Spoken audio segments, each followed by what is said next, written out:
हरे कृष्ण। जय श्री गुरु गौरंग गंधर्व गिरधारी श्री राधा वल्लभ भगवान की जय। बलदेव सुभद्रा जगन्नाथ श्री सुदर्शन जी की जय। कृष्ण बलराम की जय। गौर गोपाल की जय। पंचत्वात्म श्री गौर हरि की जय। पतित पावन परम करुणामय परमाराध्य तम लीला परिष्ण विष्णुपाद सवाट श्री श्रीमद् भक्ति वल्लभ तीर्थ गोस्वामी गुरु महाराज की जय। नित्रिला परिष्ण विष्णुपाद सवार श्री श्री भक्ति दयित माधव गोस्वामी परम गुरुदेव की जय। नित्रिला परिष्ण विष्णुपाद सवार श्री श्री भक्ति सिद्धांत सरस्वती गोस्वामी प्रभुपाद की जय। श्री श्री गौर किशोर दास बाबा जी महाराज की जय। सच्चिदानंद भक्ति विनोद ठाकुर की जय। वैष्णव सार्वभौम श्री जगन्नाथ दास बाबा जी महाराज की जय। श्री बलदेव विद्याभूषण प्रभु की जय। विश्वनाथ चकोती ठाकुर की जय। नरोत्तम ठाकुर महाशय की जय। रूपानुगुरुवर की जय। जय रूप सनातन भट्ट रघुनाथ श्री जीव गोपाल भट्ट दास रघुनाथ क्षण गोस्वामी प्रभु की जय। प्रेम से बोलो श्री कृष्ण चैतन्य प्रभु नित्यानंद श्री अद्वैत गदाधर शिवसादि श्री गौर भक्त वृंद की जय। गंगा देवी जमुना देवी सरस्वती देवी की जय। भक्ति देवी की जय। तुलसी महारानी की जय। प्रहलाद महाराज की जय। सर्वविघ्न विनाशनकारी श्री नरसिंह भगवान की जय। जय नितिला परिष्ठ विष्णुपाद भक्ति प्रमोद पुरी गोस्वामी महाराज की जय। नित्रिला परिष्ठ विष्णुपाद भक्ति कुमुद संत गोस्वामी महाराज की जय। जय नित्रिला परिष्ठ विष्णुपाद भक्ति संत त्रिविक्रम महाराज की जय। जय नितिला परिष्ण विष्णुपाद भक्ति भूषण भागवत गोस्वामी महाराज की जय। जय नितिला परिष्ण विष्णुपाद भक्ति निकेतन तुरैयाश्रमी महाराज की जय। पूज्यपाद गुरुवर की जय। पूज्यपाद इंडिपाद गण की जय। मठवासी भक्त वृंद की जय। अनंत कोटि वैष्णव भक्त वृंद की जय। हरिनाम प्रभु हरिनाम संकीर्तन की जय। गौर प्रेमानंदी हरि बोल। वंदेहम श्री गुरु श्रीयुता पदकमलां श्री गुरून् वैष्णवांश्च श्रीरूपं साग्रजातं सहगण रघुनाथान्वितं तं सजीवनं साद्वैतं सावधूतं परिजनसहितं श्रीकृष्ण चैतन्य देवं श्री राधा कृष्ण पदां सहगण ललिता श्री विशाखान्वितांश्च गुरुदेवी ब्रजवने ब्रजभूमि वासी जने शुद्ध भक्ते आर विप्रगणे गुरुदेवे ब्रजवने ब्रजभूमि वासी जने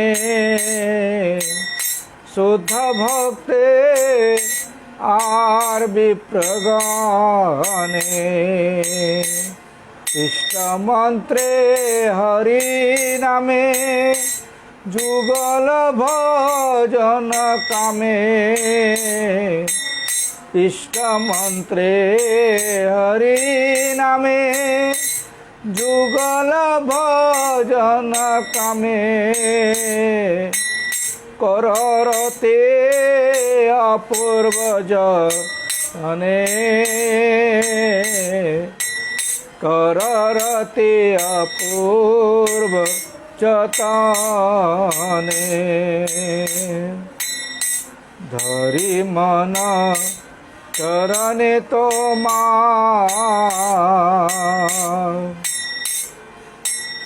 धरि मन चरणे तो जानियाछि बेसार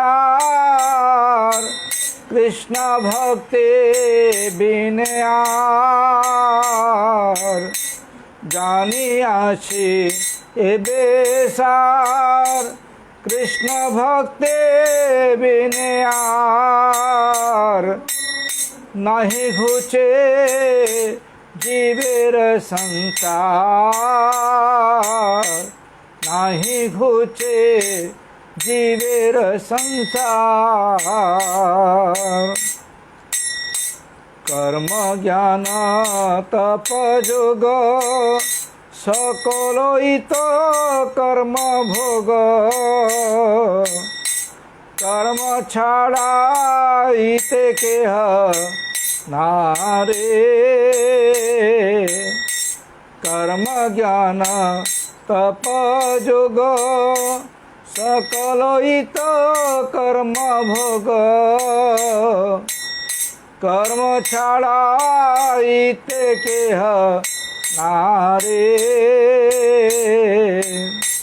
সকল ছাড়িয়া ভাই শ্রদ্ধা দেবীর গুণ গায়, সকল ছাড়িয়া ভাই শ্রদ্ধা দেবী গুণ গায়।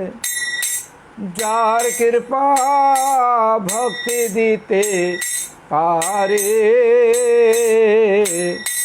যার কৃপা ভক্তি দিতে পারে।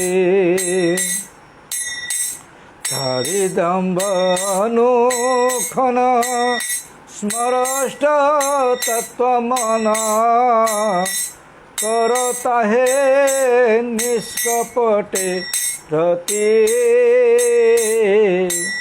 সেই রতি প্রার্থনা শ্রীদাস গোস্বামী পায়, এ ভক্তি বিনোদ করে নতি।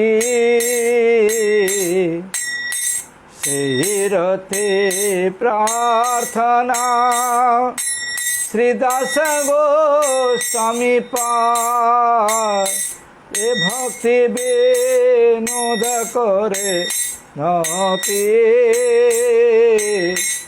এ ভক্তি বিনোদ করে নতি। জয় গুরুদেব জয় গুরুদেব, গুরুদেব জয় গুরুদেব, গুরুদেব জয় গুরুদেব, গুরুদেব জয় গুরুদেব। শ্রীকৃষ্ণ চৈতন্য প্রভু নিত্যানন্দ, শ্রী অদ্বৈত গদাধর শ্রীবাসাদি গৌরভক্তবৃন্দ। শ্রীকৃষ্ণ চৈতন্য প্রভু নিত্যানন্দ, শ্রী অদ্বৈত গদাধর শ্রীবাসাদি গৌরভক্তবৃন্দ। এইবার করুণা কর বৈষ্ণব গোসাই, पतित पावन तोमा बिना के अनाए। कारणी कटे गेले पाप दूरे जा, एमान दयालु प्रभु सेवा को थपा। गंगार पर सहले पश्चाते पावना, दर्शन पवित्र कर ये तुम्हार गुना। समास्थाने अपराधे तारे हरि नाम, हरि स्थाने अपराधे तारे हरि नाम। समास्थाने अपराधे नहीं कहलाना। तुम्हार हृदय सदा गोविंद विश्राम, गोविंद कहे नाम वैष्णव परान। प्रति जन करी आशा चरण धूली। नरोत्तमे कर दया अपनार बली। दयाल वैष्णव ठाकुर, दयाल वैष्णव ठाकुर, वैष्णव ठाकुर, दयाल वैष्णव ठाकुर, वैष्णव ठाकुर, दयाल वैष्णव ठाकुर, वैष्णव ठाकुर, दयाल वैष्णव ठाकुर।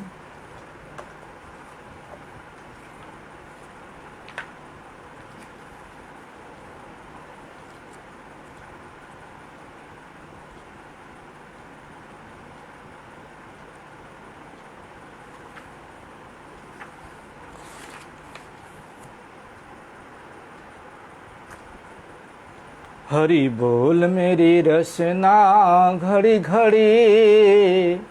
हरि बोल मेरी रसना घड़ी घड़ी। हरि बोल मेरी रसना घड़ी घड़ी।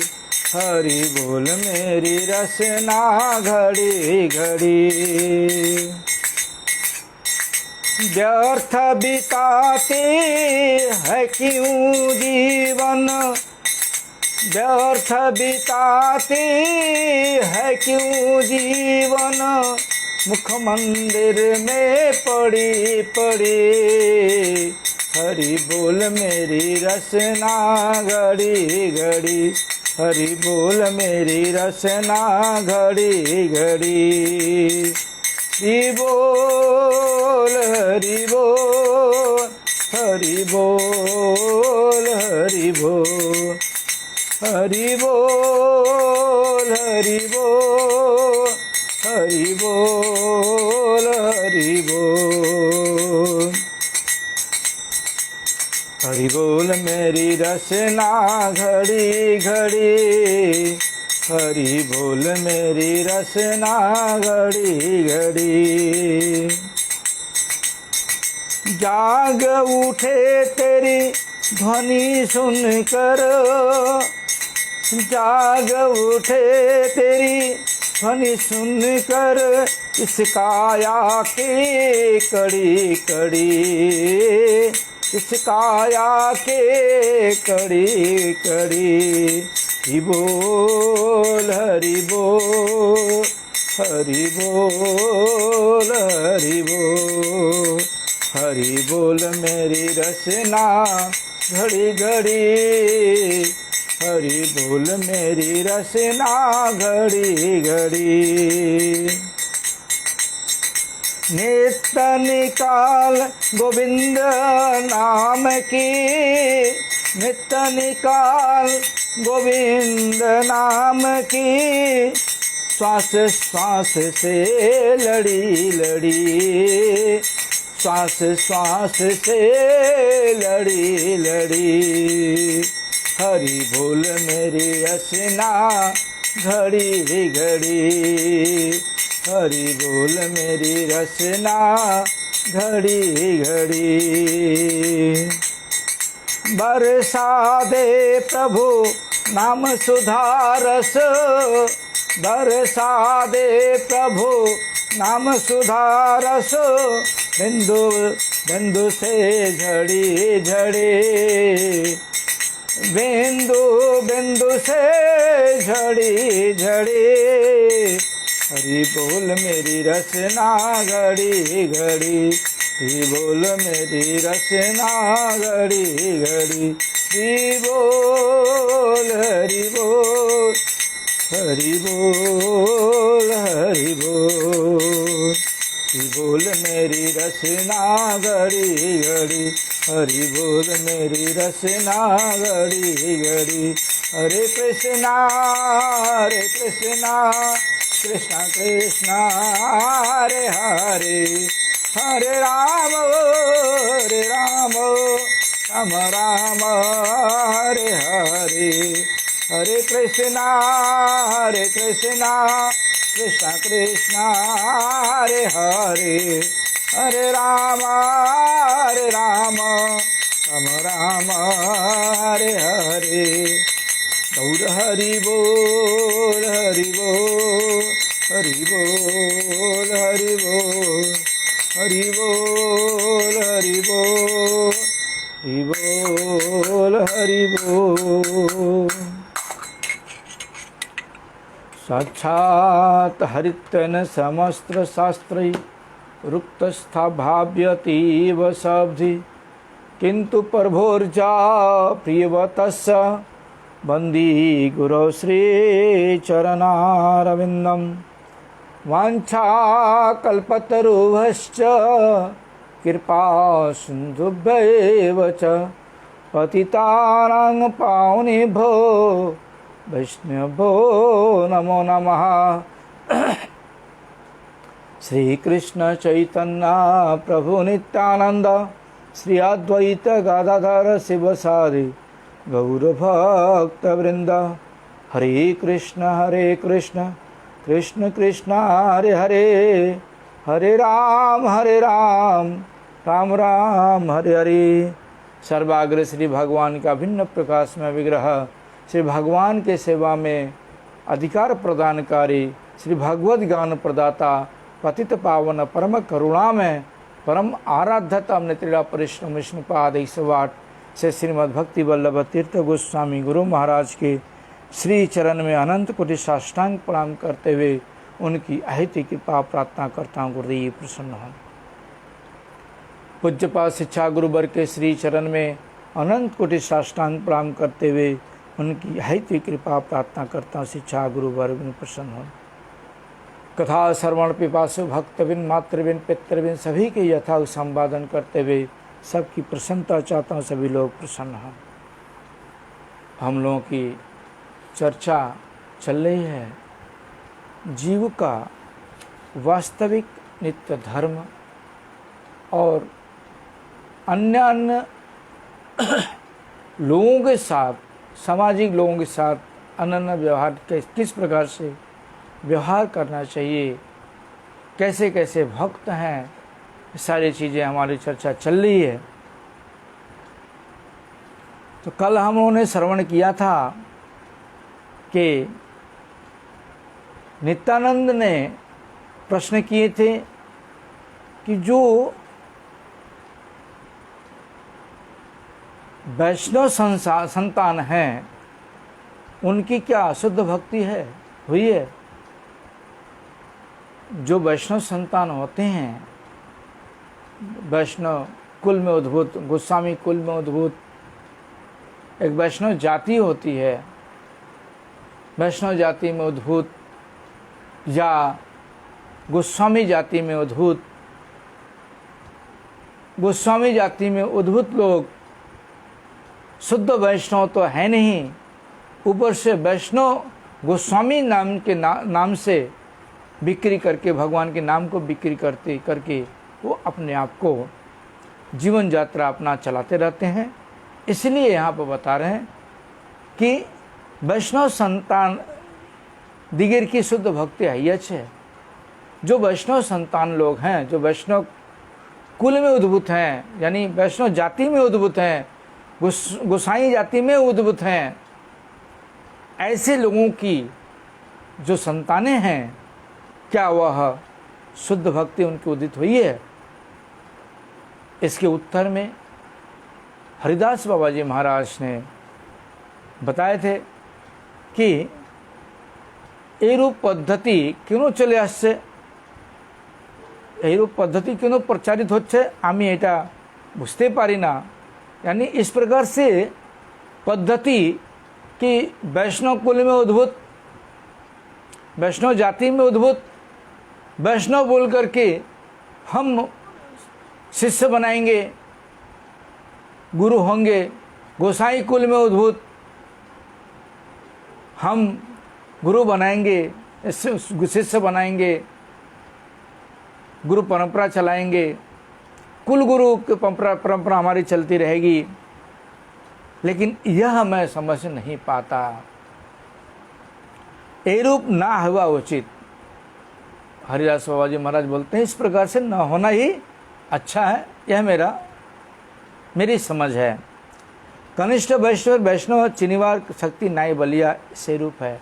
मन है, उन्हें बोलते हैं कि ऐसा लगता है कि जो कनिष्ठ भक्त हैं वह वैष्णव चिन्ह में शक्ति नहीं होने के कारण ही इस प्रकार से हो रहा है।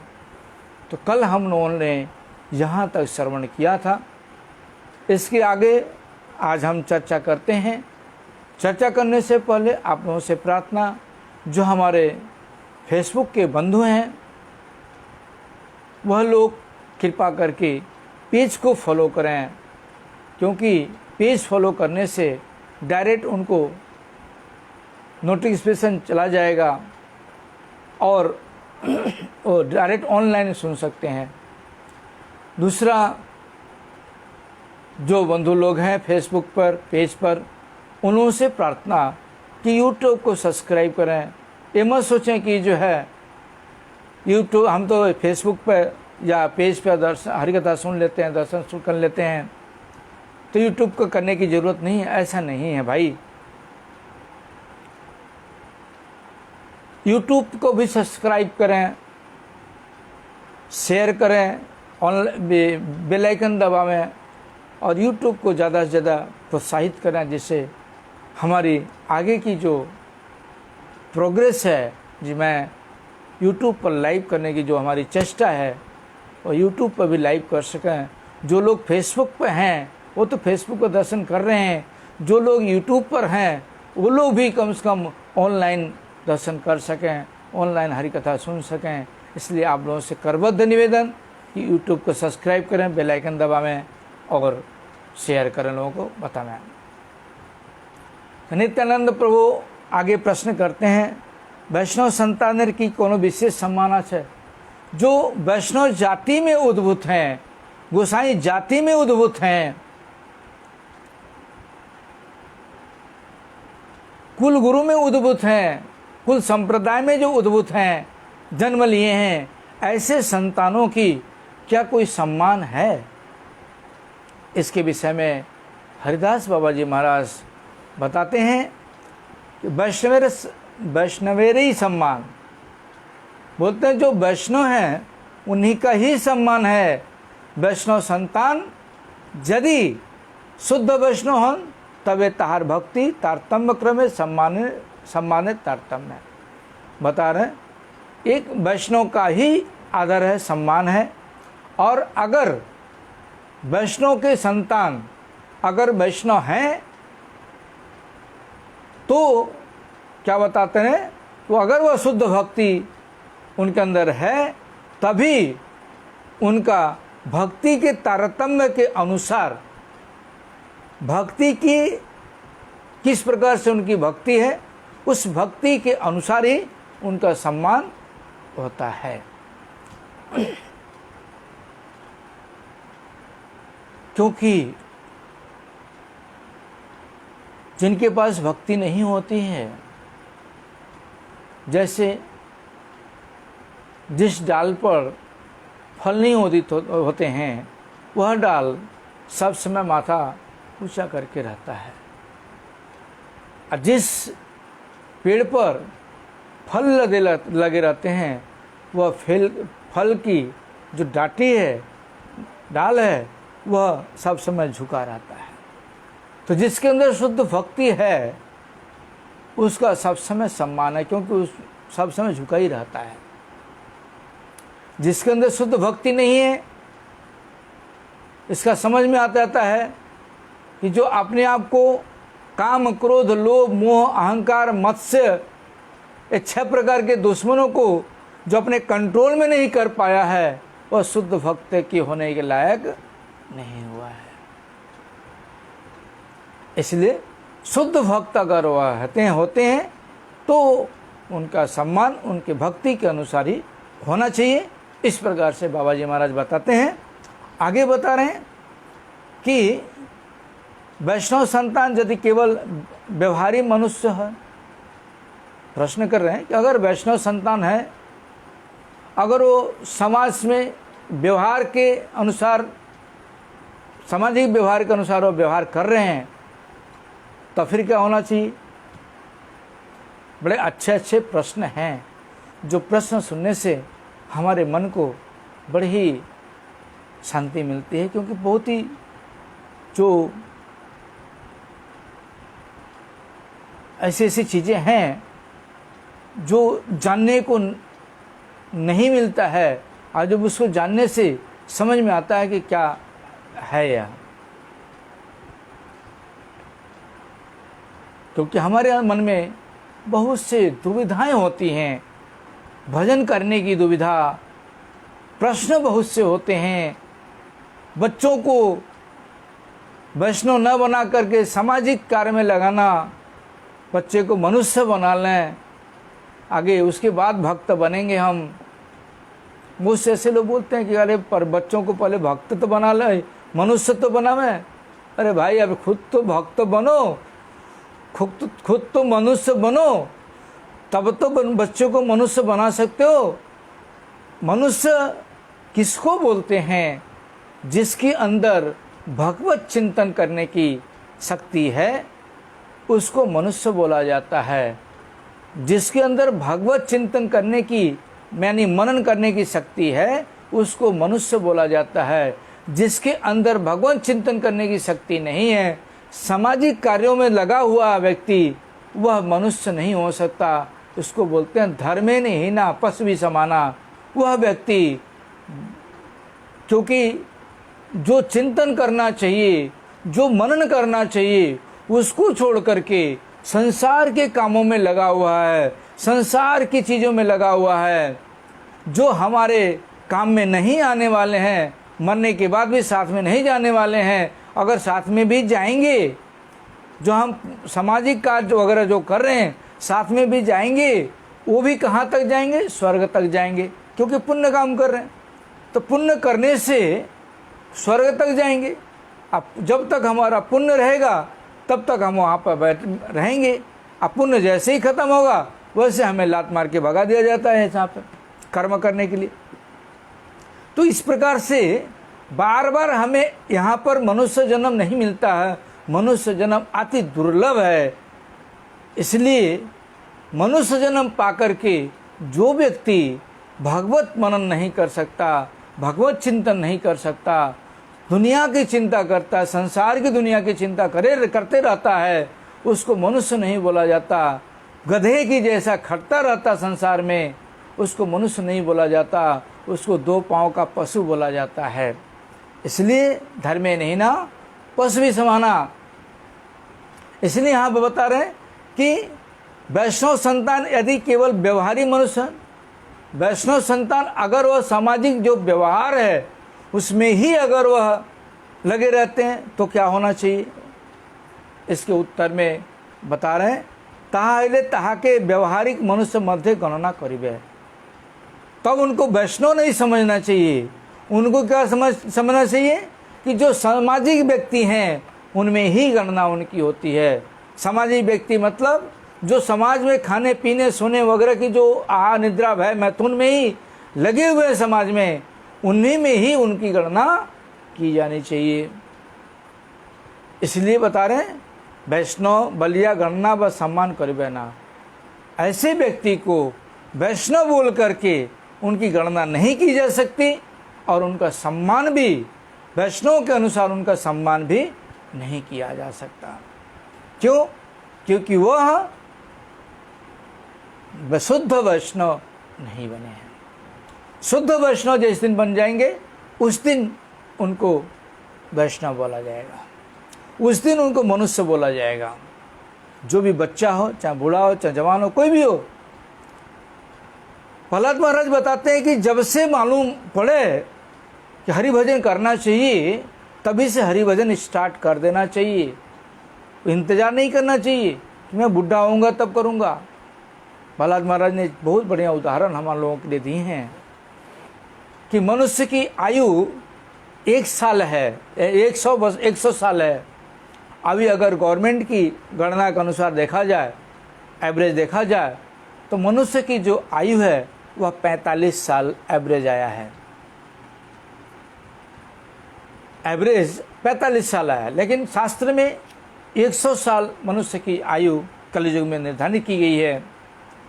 कोई ज़्यादा होता है, कोई कम होता है, कोई 50 में मर जाता है, कोई 40 में मरता है, कोई 5 में मर जाता है।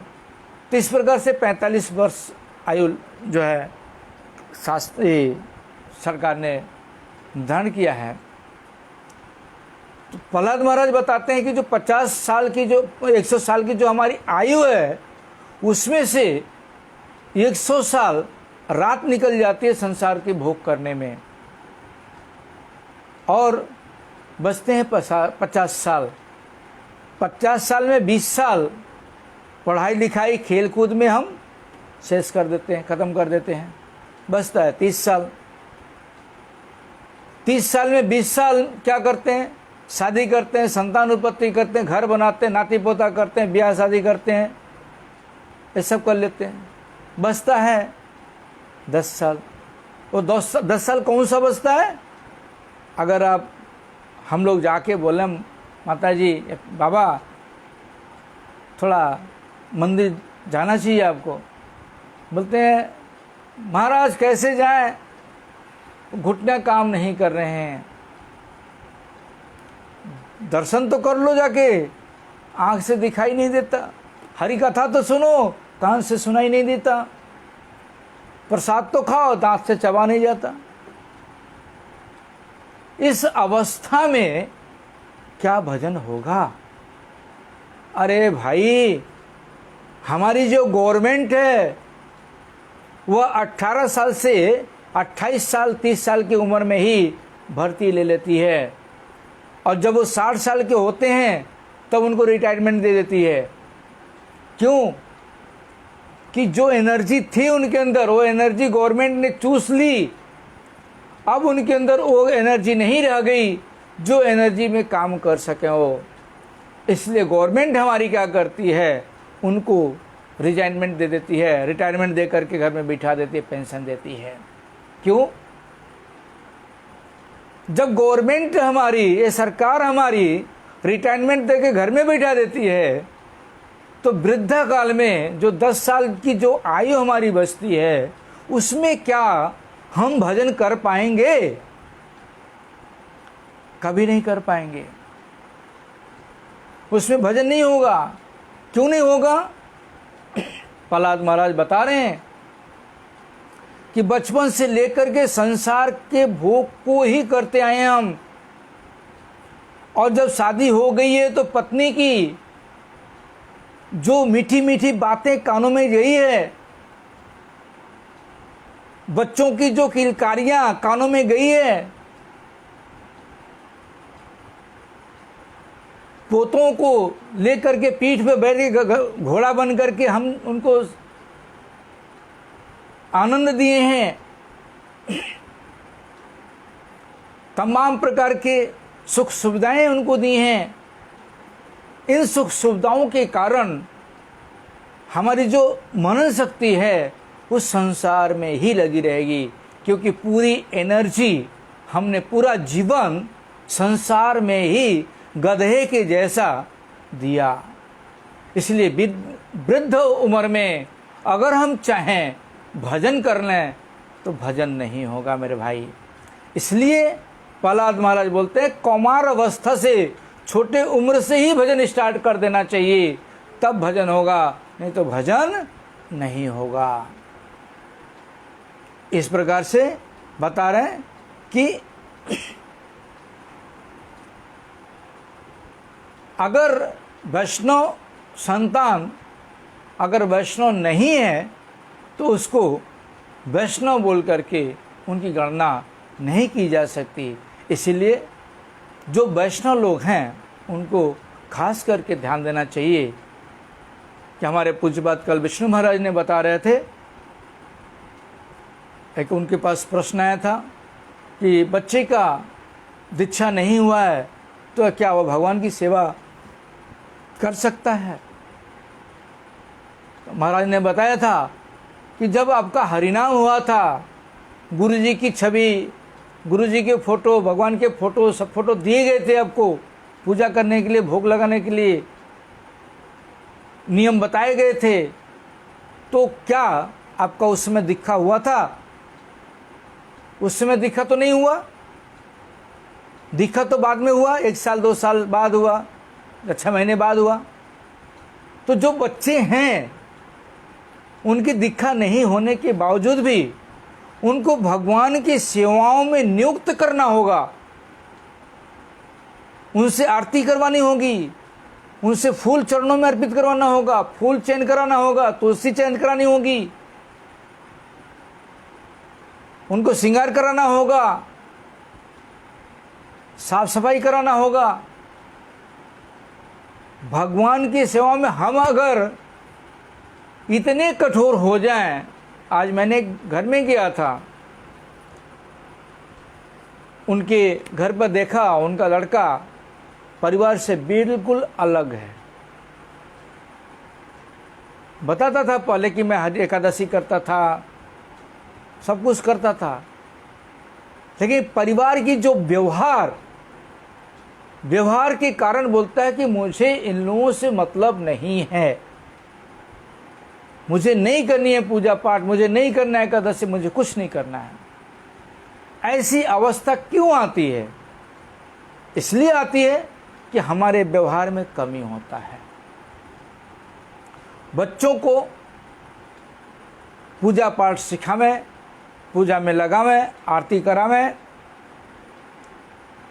मंदिर में नहीं जाने का अलाउड होता है, परंतु घर में तो करा सकते हैं। घर में कराने से बच्चे जब उसमें लगे रहेंगे तो उनकी मति उसमें जाएगी। माँ बाप का कर्तव्य है, बच्चे पढ़े लिखे हैं, पढ़ लिख रहे हैं, उनको बैठा करके, खुद तो जानते हैं गीता पढ़ना, खुद तो जानते हैं भागवत पढ़ना, खुद तो जानते हैं चैतन्य चरितमृत पढ़ना, परंतु बच्चों को क्या करना चाहिए? बैठा देना चाहिए, बाबा थोड़ा इसको पढ़ो मैं सुनूं, थोड़ा सा पढ़ दो मैं सुनूं। वो थोड़ा सा पढ़ेगा, जब उसको उसमें रस मिलेगा तो और भी पढ़ेगा। तो डेली अगर बच्चों से उस रस को अगर पढ़ते हैं, ग्रंथ को सुनते हैं, तो बच्चे को ग्रंथ पढ़ने की अभ्यास होगा, तब बच्चे मनुष्य बनेंगे। भगवान की सेवा में नियुक्त करेंगे तब बच्चे मनुष्य बनेंगे। भगवान के हरिनाम करवाएंगे तब बच्चे मनुष्य बनेंगे। घर में बैठकर सभी लोग कीर्तन कर नहीं कासा करता, ताली दे करके बैठ करके सभी लोग कीर्तन कर रहे हैं, उससे इन्वॉल्वमेंट होते हैं बच्चे। बच्चों से अगर हम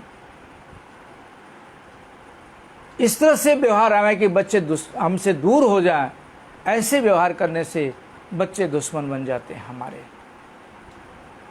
इसलिए भक्त बच्चों को बनाना पड़ता है, कोई भक्त बनता नहीं है, बच्चों को भक्त बनाना पड़ता है।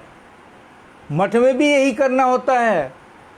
हम अपने मठवासियों को अगर हम छोड़ दें, अपनी मर्जी से सेवा करो, मठ में आए हो तो अपनी मर्जी से सेवा करो, तो कोई सेवा करना चाहेगा? कोई सेवा करने का नहीं चाहेगा। लेकिन जो मठ इंचार्ज होते हैं, उनका कर्तव्य है कि जो जिस प्रकार से मठवासी है उसको उसी प्रकार से उनको सेवा देना कर्तव्य है। सेवा दे करके उनको सेवा में लगाना। सेवा में जब लगे रहेंगे तो उनका मन भगवान में लगा रहेगा। और हम खुद सेवा करेंगे, हम सेवा करें ना करें, कोई करे ना करे, हमसे क्या लेना देना। अगर मठ इंचार्ज इस तरह से चिंता करे कि कोई करे ना करे, हमसे क्या लेना देना, भाड़ में जाए कोई, तो जो ब्रह्मचारी हैं वह सेवा तो करेंगे नहीं, ऊपर से जो श्रेष्ठ वैष्णव लोग हैं उनके आचरण, उनके व्यवहार, उनके बातों के द्वारा उनके चरणों में अपराध कर बैठेंगे, और अपराध कर बैठने के कारण वह संसार में चले जाते हैं।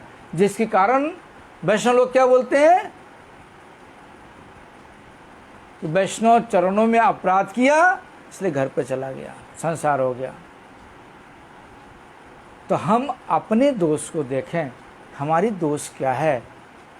इसीलिए बोलते हैं अगर बड़े सुधर जाएं तो छोटे अपने आप सुधर जाएंगे। घर हो चाहे संसार हो, चाहे त्यागी हो, चाहे जो कोई भी हो, बड़े अगर अपने आप को सुधार लें तो उनको देख करके छोटे अपने आप सुधर जाएंगे, उनके आचरण, उनके व्यवहार, उनके सब कुछ।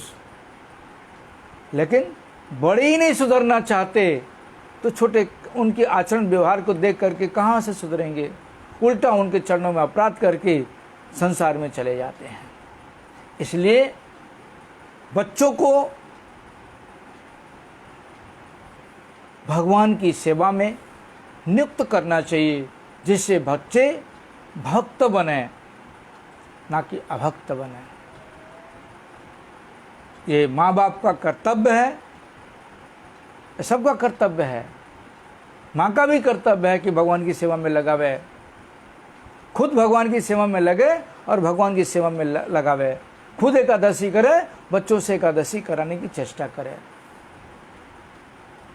तो उससे बच्चों में दृढ़ता बढ़ती है, भगवान के प्रति श्रद्धा बढ़ती है, विश्वास बढ़ता है, तब वह भजन करते हैं। हमारे ऐसे ऐसे गुरु भाई लोग हैं जिनके बच्चे 4 साढ़े 4 साल के हैं, आरती करते हैं भगवान की, हरिनाम हो गया उनका, महाराज से हरिनाम लेकर के हरिनाम लिए और आरती करते हैं। शुरू से छोटे से ही वो आरती कर रहे हैं। यहाँ तक कि पाठ करता है बच्चा हो तो ऐसा नहीं लगता कि छोटा कोई बच्चा पाठ कर रहा हो। चेतन चरितमृत का पाठ करता है, ऐसा कीर्तन करता है, का मृदंग ले लेगा, 4.5 साल का बच्चा मृदंग ले लेगा और कीर्तन करेगा माइक में। तो जैसे हम संस्कार बच्चों के शरीर में डालेंगे, बच्चे उसी प्रकार से आगे बढ़ेंगे। इसलिए माँ बाप का कर्तव्य, जो वैष्णव हैं उनको अपने बच्चों को इस तरह से स्नेह दें, इस तरह से उनको प्यार दें कि वह बच्चे हमारे दुश्मन न बन करके भक्त बने। भक्त बनेंगे तो भविष्य में वह भी आपकी लाइन में जाएंगे और आपका भी मंगल होगा, उनका भी मंगल होगा। इसलिए यहाँ पर बता रहे हैं, श्री चैतन्य महाप्रभु जो उपदेश दिया छन ता सर्वदा स्मरण रखिबे। चैतन्य महाप्रभु जो हमें उपदेश दे गए हैं उसको सर्वदा याद करना चाहिए। क्या उपदेश है? तृणादपि सुनी चेन तरोरपि सही सुना, अमानिनान मानदेन कीर्तनीय सदा हरि। बताते हैं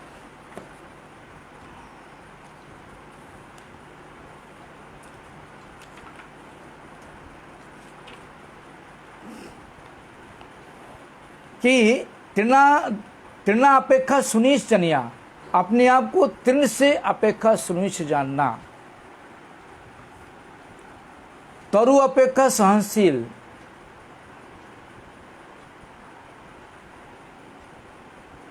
और स्वयं अभिमान विवर्जित हैया, अपर के सम्मान प्रदान पूर्वक सर्वदा हरि कीर्तन कर्तव्य है। बता रहे अपने आप को सब समय छोटा समझना, ये सिर्फ मेरे ऊपर ही लागू नहीं होता, सबके ऊपर ही लागू होता है। चाहे छोटा हो, चाहे बड़ा हो, चाहे गुरुवर्ग हो, कोई भी हो, सबके ऊपर ये लागू होता है। गुरु महाराज ने सिखा दे गए हैं। गुरु महाराज हमारे 22 मठों के प्रेसिडेंट होने के बावजूद भी अपने आप को कभी नहीं बोला कि मेरे बाप का मठ है, मेरा मठ है, कभी ये नहीं बोला। ऐसा अभिमान गुरुजी ने कभी नहीं किया। लेकिन आजकल के जो गुरुवर्ग हैं वो तो ऐसे अभिमान करते ही हैं, मेरा मठ है, हमारे गुरुजी ने बनाया है। परम गुरुजी ने क्या बोला कि मठ किसी व्यक्तिगत इंसान का नहीं है, सार्वजनिक है, सबका है। तो किस प्रकार से, कौन से शास्त्र के अनुसार हम बोलते हैं कि हमारा मठ है?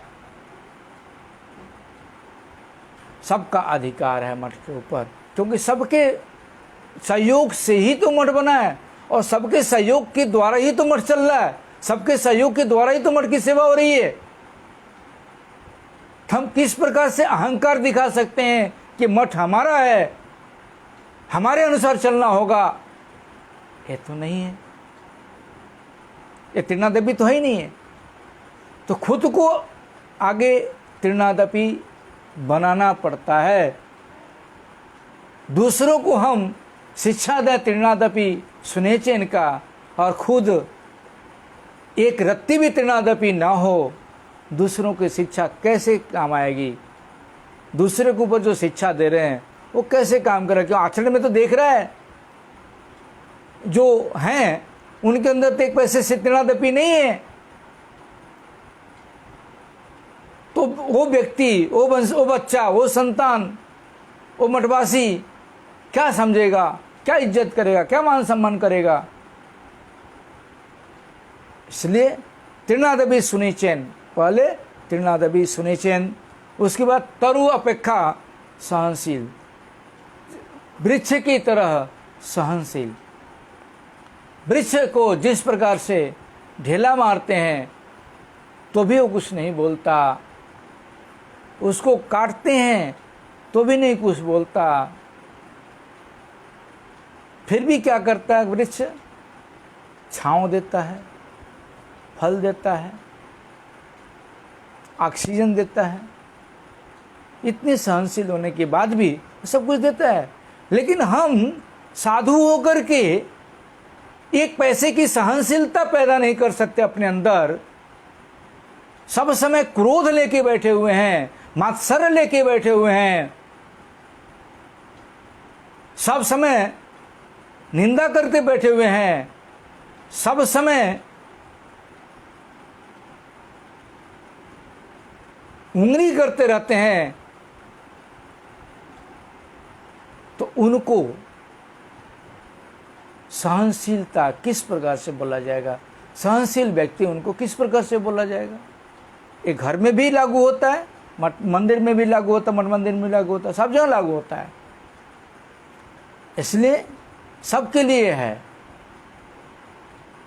और स्वयं अभिमान विवर्जित, अपनी जो अभिमान है उससे दूर रहना, अभिमान को दूर करके अपर के सम्मान प्रदान, सर्वदा हरि कीर्तन करवे, दूसरों को सम्मान देना। हम लोग क्या करते हैं आजकल, ऐसा जमाना आ गया है कि पैसे के लिए सम्मान, पैसा देता है तो सम्मान है, पैसा नहीं देता तो लात मार के ताड़ देते हैं। जब मतलब है तो उसका सम्मान करेंगे, मतलब नहीं है तो साइड कर देते हैं।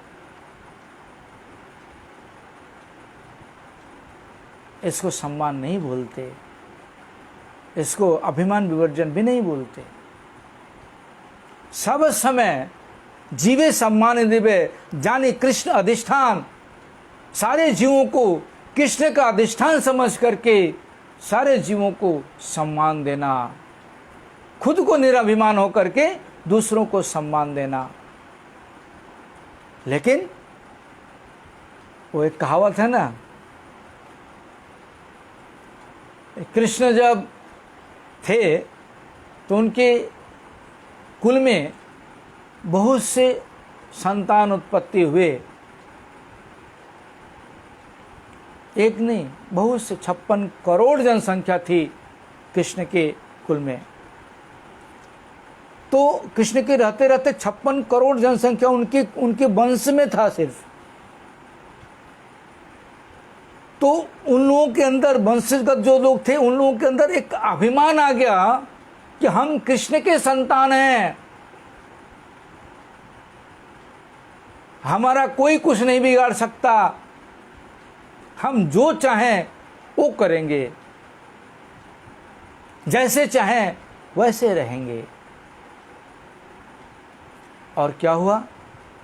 एक साधु के श्राप से, एक वैष्णव के श्राप से पूरा 56 कोटि जो 56 करोड़ जो संख्या थी उनकी, सारे के सारे नाश हो गए। मठों में भी यही है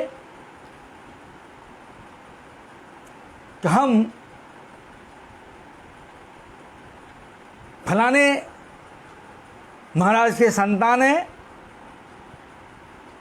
फलाने महाराज के मठ से हैं। इतना अभिमान कि औरों मठों को तो सम्मान की बात छोड़ दो, जो जीव आते हैं हमारे मठों में दर्शन करने के लिए, हरिकथा सुनने के लिए, उनका भी सम्मान नहीं है कुछ। अभिमान इतना ज़्यादा हो गया है कि बात करने का तरीका भी चेंज हो गया है, जो कि परम गुरु जी स्वयं बोले हैं कि कोई भी अगर आता है वो हमारे विषय में, हमारे मठ के विषय में जानता नहीं है। वह कोई भी अगर नया व्यक्ति आता है तो उससे परिचय करो, उसको जानो, उसके और फिर मठ के विषय में उसको बताओ, समझाओ। कोई अगर मठवासी समझाना चाहता, कोई अगर मठवासी बताना चाहता है, उसमें भी बाधा देने वाले पड़े हुए हैं।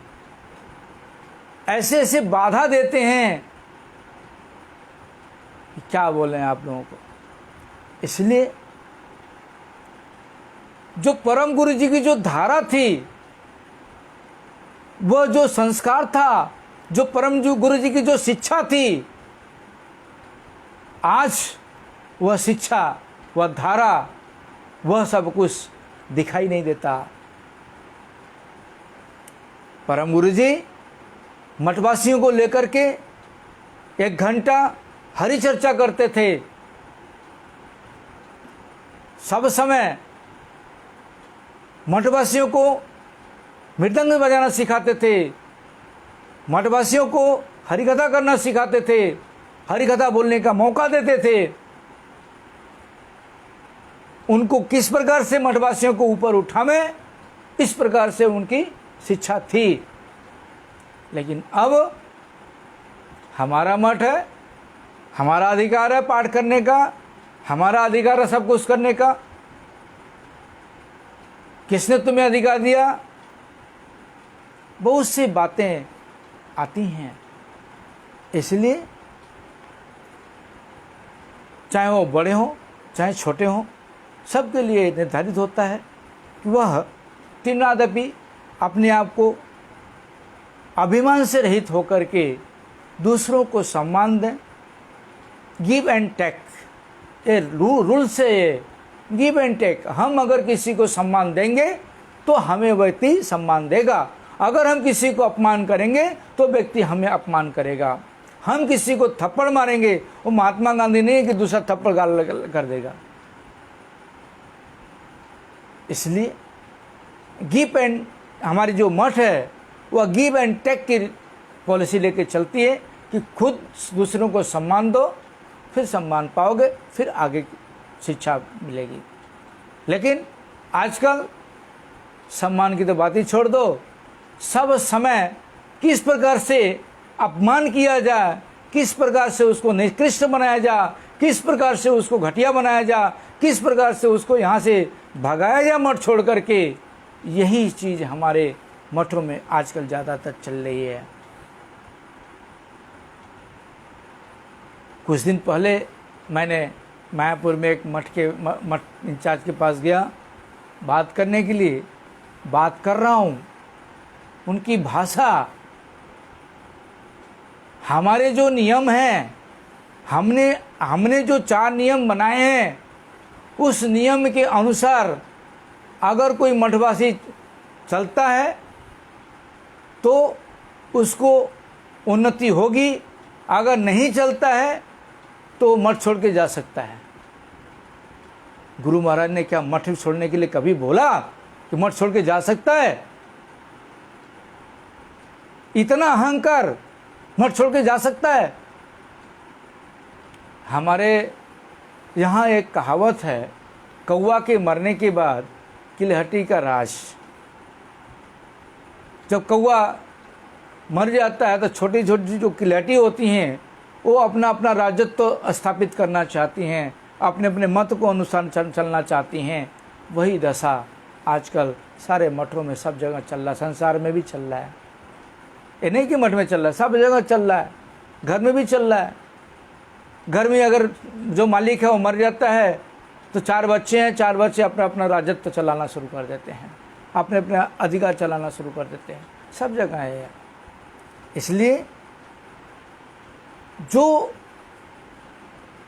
अपने आप को अभिमान से रहित नहीं कर सकता और दूसरों को शिक्षा नहीं दे सकता, क्योंकि अभिमान एक ऐसी चीज है कि इंसान का सर्वनाश कर देती है। इसलिए चाहे घर हो, चाहे बाहर हो, चाहे मठ हो, चाहे मंदिर हो, जो भी हो, सबके लिए ये नियम है कि 3 चीज 4 चीज जिसके अंदर है वही भगवान का भजन करने में प्रवीण है, वही आगे बढ़ सकता है, वरना आगे नहीं बढ़ सकता। इस तरह से आज की हम चर्चा यहीं पर समाप्त करते हैं। कल फिर हम आप लोगों के सामने हाजिर होंगे। पंचाकल्पतरुभ्यश्च कृपा सिन्धुभ्यो च पतितानां पावनेभ्यो वैष्णवो नमो नमः। आप लोगों से प्रार्थना, जो मेरे फेसबुक बंधु लोग हैं उन लोगों से प्रार्थना कि पेज को फॉलो कर रहे हैं। हमारे जो पेज है, पेज को फॉलो करेंगे, आप डायरेक्ट आपके पास मैसेज पहुंच जाएगा, फिर आप डायरेक्ट सुन सकते हैं, क्योंकि फिर मुझे फेसबुक पर अपडेट नहीं करना पड़ेगा, डायरेक्ट सुन लेंगे। और दूसरा, ये सोच रहे हैं कि हम फेसबुक पर तो सुन रहे हैं, यूट्यूब पर जाने की ज़रूरत क्या है? ऐसी बात नहीं है। आप तो यूट्यूब पर, फेसबुक पर सुन रहे हैं, लेकिन आपके जो बंधु बांधव और लोग हैं, जो पब्लिक है, सभी लोग तो फेसबुक यूज़ नहीं करते, कुछ लोग यूट्यूब भी यूज़ करते हैं। तो इसीलिए यूट्यूब को सब्सक्राइब करें, यूट्यूब को बेल आइकन दबावें, यूट्यूब को सुनें और दूसरों को शेयर करें, लोगों को प्रोत्साहित करें यूट्यूब सब्सक्राइब करने के लिए कि आप लोग यूट्यूब सब्सक्राइब करो। जगन्नाथ मंदिर से आरती दर्शन हो रही है और अच्छे अच्छे चीज़ें सुनने को मिल रही है। जब प्रोत्साहन करेंगे लोगों को, तब आप जो है आपका भी फायदा होगा और हमारी क्या फ़ायदा। हम यूट्यूब पर भी लाइव करके, जो लोग यूट्यूब पर सुनने वाले हैं वो यूट्यूब पर सुनेंगे, जो लोग फेसबुक पर सुनने वाले हैं वो फेसबुक पर सुनेंगे। किसी ने मैसेज किया है मयंक कुमार नाम से कि आपका नंबर कृपा करके आप देखिए, फेसबुक में और पेज में मेरा नंबर मिलेगा, वहाँ आप ले सकते हैं। हरे कृष्ण।